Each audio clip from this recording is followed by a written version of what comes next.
Hello दोस्तों, स्वागत है आप सभी का मैक लर्निंग हब में। तो आइए हम लोग आज सीखेंगे इंजन ऑयल कंजम्पशन जब रिड्यूस हो जाता है, या फिर यूँ कह लें कि जो हमारा लुब्रिकेंट है उसका जब लेवल कम हो जाता है या फिर सूख जाता है, तो उसका रीज़न क्या क्या हो सकता है। Why engine oil is level decreases, जब इंजन ऑयल का लेवल डिक्रीज़ हो जाता है, जिसको हम लोग लुब्रिकेंट या फिर मोबिल कहते हैं। देन उसके बाद उसको हम कैसे आइडेंटिफाई करेंगे, तो उसको आइडेंटिफाई करने से पहले हम लोग कॉज जानते हैं, किन कॉज के कारण ये फिनोमिना होता है, यानी कि ऑयल कंजम्पशन क्यों बढ़ जाता है, या फिर यूँ कह लें लुब्रिकेंट का जो लेयर है वो क्यों घट जाता है।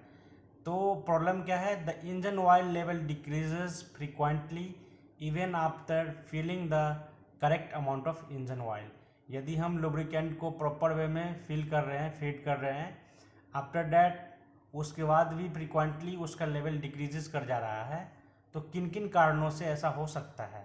तो पॉसिबल कॉज लिख रखा है, एक्सटर्नल ऑयल लीकेज हो सकता है कि बाहरी ऑयल डिसाब हो, वर्न पिस्टन रिंग्स मतलब पिस्टन का घिसाव के कारण हो सकता हो कि ऐसा हुआ हो, या फिर वर्न सिलेंडर के घिसाव के कारण, डैमेज्ड भाल्व स्टीम सेल्स या फिर भाल्व स्टीम सेल्स का डैमेज का होना हो सकता हो, गैस्किट डैमेज हो सकता हो, या फिर जहाँ पे ऑयल सील है वहाँ से लीकेज प्रॉब्लम हो जाए, इनकरेक्ट इंजन ऑयल ग्रेड हो सकता है, यानी कि हम लोग जो लुब्रिकेंट यूज कर रहे हैं जिसको मोबिल बोल रहे हैं, हो सकता है कि उसका जो है ग्रेडियंट फाइन ना हो, या फिर पुअर क्वालिटी इंजन ऑयल, या फिर बैड क्वालिटी का हम लोग लुब्रिकेंट उसमें फीड कर रहे हो।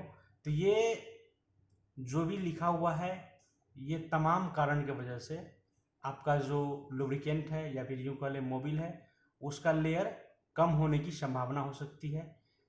घिसा हुआ पिस्टन, बाहरी रिसाव, घिसा हुआ सिलेंडर, या फिर भाल्व का डैमेज होना, गैस्किट का डैमेज होना, या फिर ऑयल सील का लीकेज करना, या फिर मोबिल जो होता है उसका क्वालिटी ख़राब होना, इन सभी कारणों से जो लुब्रिकेंट का जो लेयर है वो डिक्रीज करेगा। नेक्स्ट स्लाइड में हम लोग देखते हैं कंप्रेशन टेस्ट। पर्पस क्या है इसका, to check the condition of the piston rings cylinder and valve, यानी कि यहाँ जो लिखे हुए थे कि ये सब कारण हो सकते हैं, तो इसमें लिखा हुआ था पिस्टन रिंग, उसके बाद लिखा हुआ था सिलेंडर और भाल्व का डैमेज होना या फिर वार्न होना, घिसाव या फिर डैमेज होना।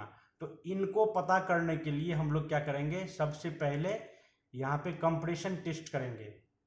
तो कंप्रेशन टेस्ट करने के बाद हमको फ़ायदा क्या होगा, तो हमको ये पता चलेगा कि जो पिस्टन रिंग है वो कैसा है, वर्किंग कंडीशन में है या फिर वो घिस चुका है, या फिर सिलेंडर वर्किंग कंडीशन में है या फिर घिस चुका है, या फिर भाल्व वर्किंग कंडीशन में है या फिर घिस चुका है।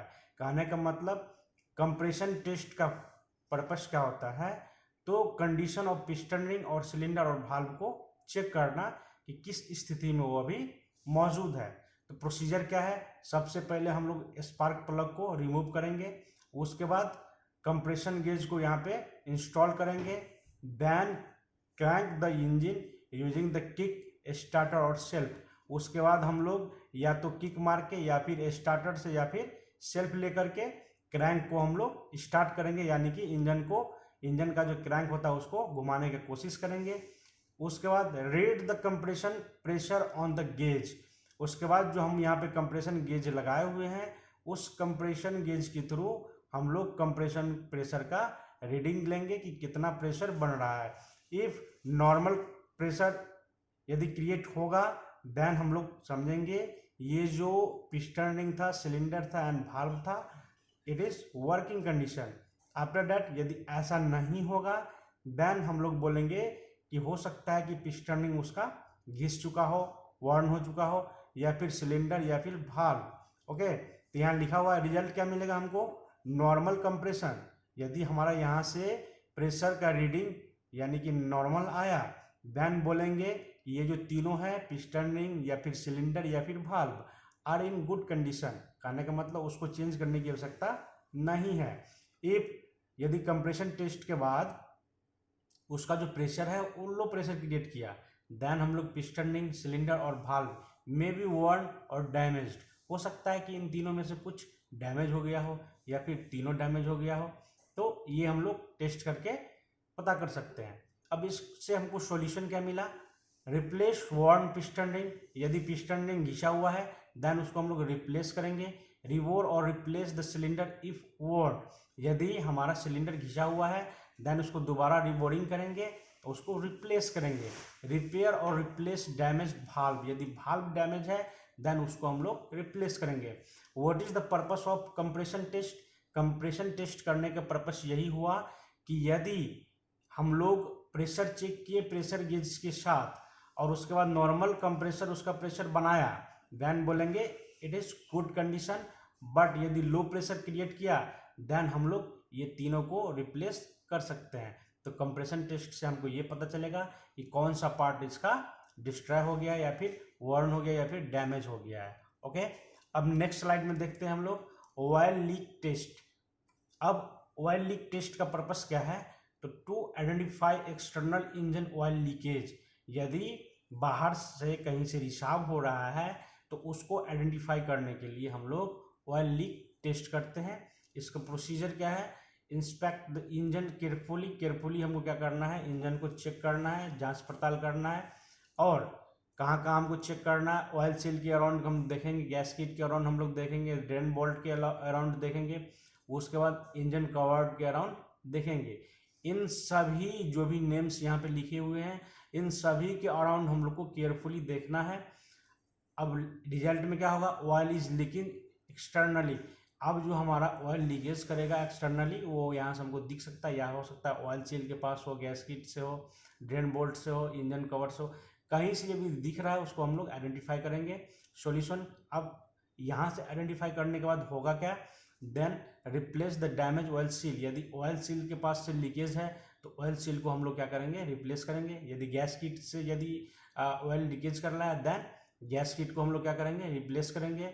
ओके, और यदि ड्रेन बोल्ट या फिर वॉशर जिसको हम लोग बोलते हैं ड्रेन बोल्ट वॉशर, इफ यदि जरूरी है नेसेसरी है देन उसको रिप्लेस करेंगे या फिर टाइट कर देंगे। तो यहाँ से हम लोग ऑयल लीक टेस्ट करेंगे कि कहीं एक्सटर्नली ऑयल लीकेज तो नहीं है, देन उसको हम लोग क्या करेंगे, आइडेंटिफाई करके उसका सॉल्यूशन निकालेंगे। नेक्स्ट क्या है आपका स्पार्क प्लग इंस्पेक्शंस। पर्पस क्या है इसका, to determine whether engine oil is entering in the combustion chamber, जहाँ से हमारा इंजन ऑयल इंटर करता है कंबस्शन चैम्बर के लिए, तो उसको आइडेंटिफाई करना या फिर देखना। प्रोसीजर क्या है, हम सबसे पहले remove the spark plug, spark plug को हम लोग हटाएंगे। Inspect the spark plug tip, और स्पार्क प्लग के टिप को हम लोग इंस्पेक्ट करेंगे, देखेंगे, जांच करेंगे।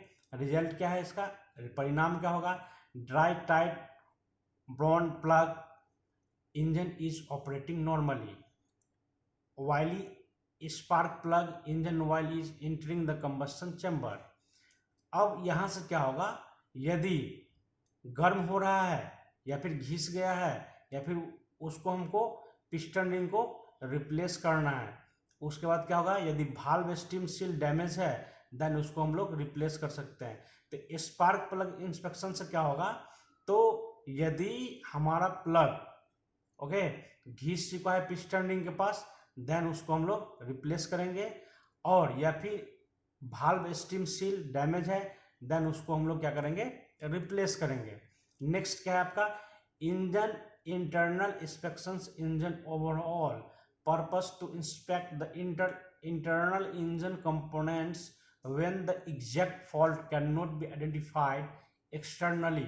यदि मान लेते हैं कि हम लोग प्रॉब्लम को आइडेंटिफाई नहीं कर पा रहे हैं, यदि ये टेस्ट किए हम लोग फर्दर कंप्रेशर टेस्ट किए, उसके बाद एक्सटर्नली लीकेज चेक किए, उसके बावजूद भी हम प्रॉब्लम को आइडेंटिफाई नहीं कर पा रहे हैं, देन क्या करेंगे हम लोग, इंजन इंटरनल इंस्पेक्शन, मतलब इंजन को ओवरऑल क्या करेंगे हम लोग, सेपरेट करेंगे, डिसंगेज करेंगे, उसके बाद फॉल्ट चेक करेंगे।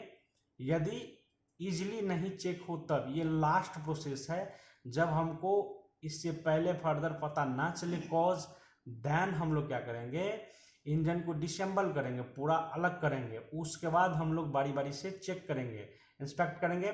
तो वही है प्रोसीजर, क्या है, disassemble the engine and inspect. सबसे पहले हम लोग इंजन को खोल के अलग अलग पार्ट्स में उसको निकालेंगे, जैसे पिस्टन को अलग करेंगे, पिस्टन रिंग को अलग करेंगे, सिलेंडर को अलग करेंगे, वाल्व स्टीम सील्स को अलग करेंगे, वाल्व्स को अलग करेंगे।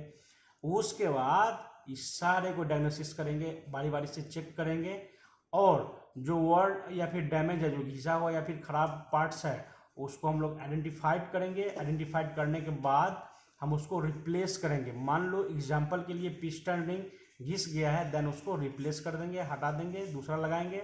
यदि वाल्व स्टीम सील बेकार हो गया है, देन उसको रिप्लेस कर देंगे।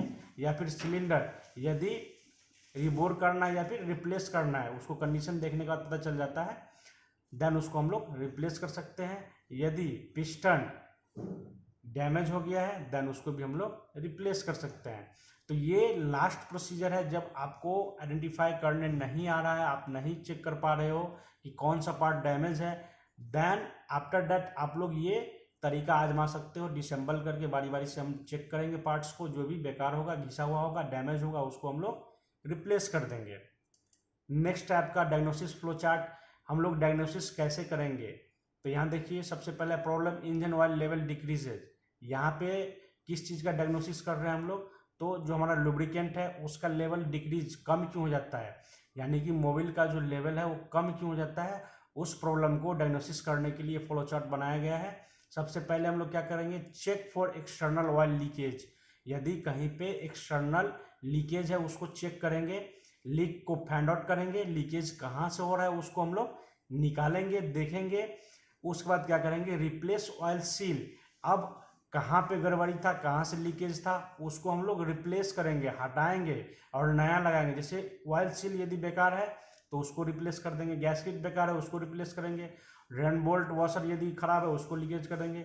यदि नो लीकेज है, यहाँ से हमको आइडेंटिफाई नहीं कर पाए कि क्या रिप्लेस करना था, यदि ऑल इज गुड कंडीशन, यदि इनमें से सभी गुड कंडीशन में है, देन हम लोग आगे बढ़ेंगे। ओके, यदि लीकेज हो रहा था तो रिप्लेस करेंगे, यदि नो लीकेज है देन फर्दर स्टेप नंबर 2 पे आएंगे, इंस्पेक्ट द स्पार्क प्लग।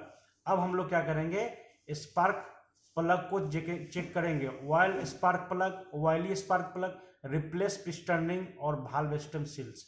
यदि स्पार्क प्लग ऑयली है देन रिप्लेस पिस्टन रिंग, जो पिस्टन रिंग है उसको रिप्लेस करेंगे, या फिर वाल्व स्टीम सील को हम लोग क्या करेंगे, रिप्लेस करेंगे। ओके, यदि ऑयली नहीं है, यदि हमारा स्पार्क प्लग क्या है, ड्राई है, सूखा हुआ है, देन गो टू स्टेप 3। मतलब हम लोग को फर्दर आगे बढ़ना है। जैसे यहाँ पे हम लोग बात किए थे, जैसा कि दिख रहा होगा कि dry and oily spark plug. Okay, dry tight bone plug engine is operating normally. यदि हमारा इंस्पेक्ट करने के बाद स्पार्क प्लग चेक किया और ये कैसा है, हमारा ड्राई है, देन हमारा इंजन ऑपरेटिंग नॉर्मली, यानी कि इंजन वर्क करेगा नॉर्मली। बट स्पार्क प्लग जब हमारा ऑयली हो जाए, यानी कि स्पार्क प्लग हमको ऑयली दिखा, चेक किए, इंस्पेक्ट किए, तो engine oil is entering the combustion chamber, तो क्या होगा, हमको वहां से हमको पिस्टन रिंग को रिप्लेस करना होगा या फिर वाल्व स्टीम को रिप्लेस करना होगा। ओके, देन यहाँ हम लोग क्या करेंगे, यदि ड्राई स्पार्क प्लग है तो गो टू स्टेप 3। अब स्टेप 3 में क्या करना है भाई, तो स्टेप 3 में हम पहले ही बात किए कंप्रेशन टेस्ट। ओके, यानी कि हम लोग उस चेम्बर का प्रेशर चेक करेंगे कि हाउ मच प्रेशर क्रिएटेड। उसके बाद यदि लो कंप्रेसर टेस्ट हो रहा है, टेस्ट करने के बाद प्रेशर लो क्रिएट हो रहा है, देन हमको रिपेयर और रिप्लेस करने की ज़रूरत है पिस्टन रिंग को, सिलेंडर को और वाल्व को। इसको हमको रिपेयर या फिर रिप्लेस करने की ज़रूरत पड़ेगी। यदि कंप्रेशन टेस्ट के बाद प्रेशर नॉर्मल रहे, then check engine oil quality and correct oil grade. यदि इनमें से सारा कुछ ठीक है, ओके, देन हमको क्या करेंगे, इंजन ऑयल का क्वालिटी चेक करेंगे और करेक्ट ग्रेड का इंजन ऑयल इसमें फिट करेंगे। कब, जब हमारा कंप्रेशन टेस्ट नॉर्मल आए तब। तो कहने का मतलब ये हो गया कि आप लोग को यहाँ से ये सीखने को मिला है कि जब बाइक में हम लुब्रिकेंट यानी कि मोबिल फीड कर रहे हैं तो कंप्रेशन टेस्ट के बाद यदि नॉर्मल उसका प्रेशर क्रिएट हो देन हमको ज़रूरत है कि अच्छा क्वालिटी का मोबिल उसमें फीड करें, मतलब बढ़िया क्वालिटी का मोबिल को हमको फीड करना है हमारे इंजन ऑयल के चैम्बर में। यदि नॉर्मल वर्क नहीं कर रहा है देन हमको ज़रूरत है उस पार्ट्स को रिप्लेस करने का, जैसा कि यहाँ पे लिखा हुआ है कि यदि लो कंप्रेशन टेस्ट आया देन या तो हम रिपेयर कर सकते हैं या फिर रिप्लेस कर सकते हैं पिस्टन रिंग का। तो कुल मिला के बात ये हो गया कि ये कंप्रेशन टेस्ट करना जरूरी है ताकि हमको पता चले कि एक्चुअली में हमको कौन सा पार्ट बदलना है। ऐसा नहीं कि सिर्फ इंजन ऑयल लुब्रिकेंट का लेवल घट गया तो हम फटाक से क्या कर दें, पिस्टन रिंग को बदल दें, उसके बाद सिलेंडर को बदल दे, उसके बाद भाल्व को बदल दे। ये करना ठीक नहीं होगा। पहले हमको चेक करना होगा कि कंप्रेशन टेस्ट के दौरान प्रेशर कितना क्रिएट हो रहा है। यदि प्रेशर नॉर्मल है देन इन सभी को बदलने की कोई आवश्यकता नहीं है। If your compression test show your pressure is low then, यदि लो दिखा रहा है, कम दिखा रहा है, तो लो होने के कारण पिस्टन रिंग, सिलेंडर या फिर भाल्व में भी वर्न या फिर डैमेज हो सकता है, उसको रिप्लेस करने की आवश्यकता होगी। बट ये सारा टेस्ट करने के बाद ही हम कोई चीज़ करने के दौरान या फिर नतीजा पे आएंगे कि कौन सा पार्ट हमको बदलना चाहिए। But everything is good condition then हमको क्या नसीहत मिला है, तो सिर्फ हम क्या करेंगे, तो इंजन का जो ऑयल का क्वांटिटी है या फिर क्वालिटी है उस पर ध्यान देंगे, या उसका जो करेक्ट ग्रेड ऑयल है उसको हम लोग चूज करके उसमें फीड करेंगे। ये सारा प्रोसीजर करने के बाद आपका ये प्रॉब्लम था, problem why engine oil level is decreases, ये प्रॉब्लम आपको सॉर्ट आउट होगा कि मोबिल क्यों घट जाता है, ओके, और उसका कंजम्पशन क्यों बढ़ जाता है। अब हम कंक्लूजन पे पहुंचते हैं कि what is the conclusion behind the all scenario. Engine oil does not normally dry up, the oil level decreases because of, यदि इंजन ऑयल नॉर्मली सूखता नहीं है या फिर घटता नहीं है, ओके, यदि ऐसा हो रहा है तो इनमें से ये कारण हो सकता है जो कि निम्नलिखित हैं। एक्सटर्नल ऑयल लीकेज हो सकता है कि बाहरी रिसाव के कारण हमारा जो इंजन ऑयल है जिसको हम लोग मोबिल कहते हैं वो घट जाए। Oil burning inside the combustion chamber, या फिर जब कंबस्शन होगा उस दौरान हमारा मोबिल थोड़ा थोड़ा करके जलता रहे, तो उससे भी ये नॉर्मली कम हो सकता है। वर्न इंजन कंपोनेंट, यदि इंजन के कंपोनेंट जो भी हम लोग फर्दर पढ़े हैं प्रीवियसली उसमें से कोई पार्ट्स घिस चुका है, घिस गया है, देन उस कारण से भी यहाँ पे मोबिल घट सकता है, उसका लेवल घट सकता है। नेक्स्ट इज इनकरेक्ट और पुअर क्वालिटी इंजन ऑयल, यदि आपके इंजन ऑयल यानी कि मोबिल का क्वालिटी बेकार है, घटिया है, तो उस वजह से भी हमारा मोबिल का लेवल घट सकता है, यानी कि उसका लेवल कम हो सकता है। तो ये तमाम कारणों की वजह से इंजन ऑयल जो है, लुब्रिकेंट जो है जिसको मोबिल बोलते हैं, उसका लेवल घट जाता है।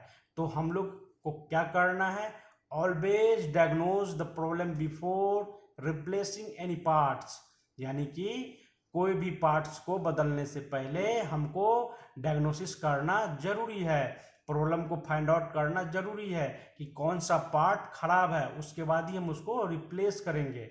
This prevents unnecessary repairs and reduces maintenance cost, ऐसा करने से हमको अननेसेसरी पार्ट्स नहीं बदलने होंगे और हमारा मेंटेनेंस कॉस्ट जो है वो भी घटेगा, कम होगा। ऐसे में क्या होगा, मेंटेनेंस कॉस्ट बढ़ जाएगा, बिना मतलब का पार्ट्स बदलते रहेंगे हम लोग, ओके। तो सबसे पहले हमको डायग्नोज करना है कि कौन सा प्रॉब्लम है और क्या उसमें हमको करना चाहिए। तो ये तमाम बातें थी। तो उम्मीद करते हैं कि आप लोग को ये समस्या का समाधान मिला होगा यदि लैंग्वेज में कोई प्रॉब्लम है तो कमेंट जरूर करिएगा, ताकि हम आगे से इस पे ध्यान रखें। तो आज का जो टॉपिक था हमारा, वो टॉपिक था कि इंजन ऑयल जो है, मोबिल जो है, उसका लेवल कम क्यों हो जाता है और किन किन कारणों से कम हो जाता है। यदि कम हो जाता है तो क्या क्या प्रक्रिया हमको करना चाहिए, ताकि ये जो इंजन ऑयल है उसकी समस्या को हमको समाधान मिले और अननेसेसरी हम जो है पार्ट्स को रेंडमली चेंज नहीं करें। पहले प्रॉब्लम को फाइंड आउट करें और उसके बाद हम उसको आइडेंटिफाई करें कि कौन सा पार्ट्स बेकार है। इस प्रक्रम को अपनाने से हमारा अननेसेसरी रिपेयर पार्ट्स प्रिवेंट होगा और खर्चा भी कम लगेगा। तो इस तरह के आगे वीडियो देखने के लिए फॉलो करें हमारे मैक लर्निंग हब को। थैंक यू, मिलते हैं हम लोग अगले वीडियो में।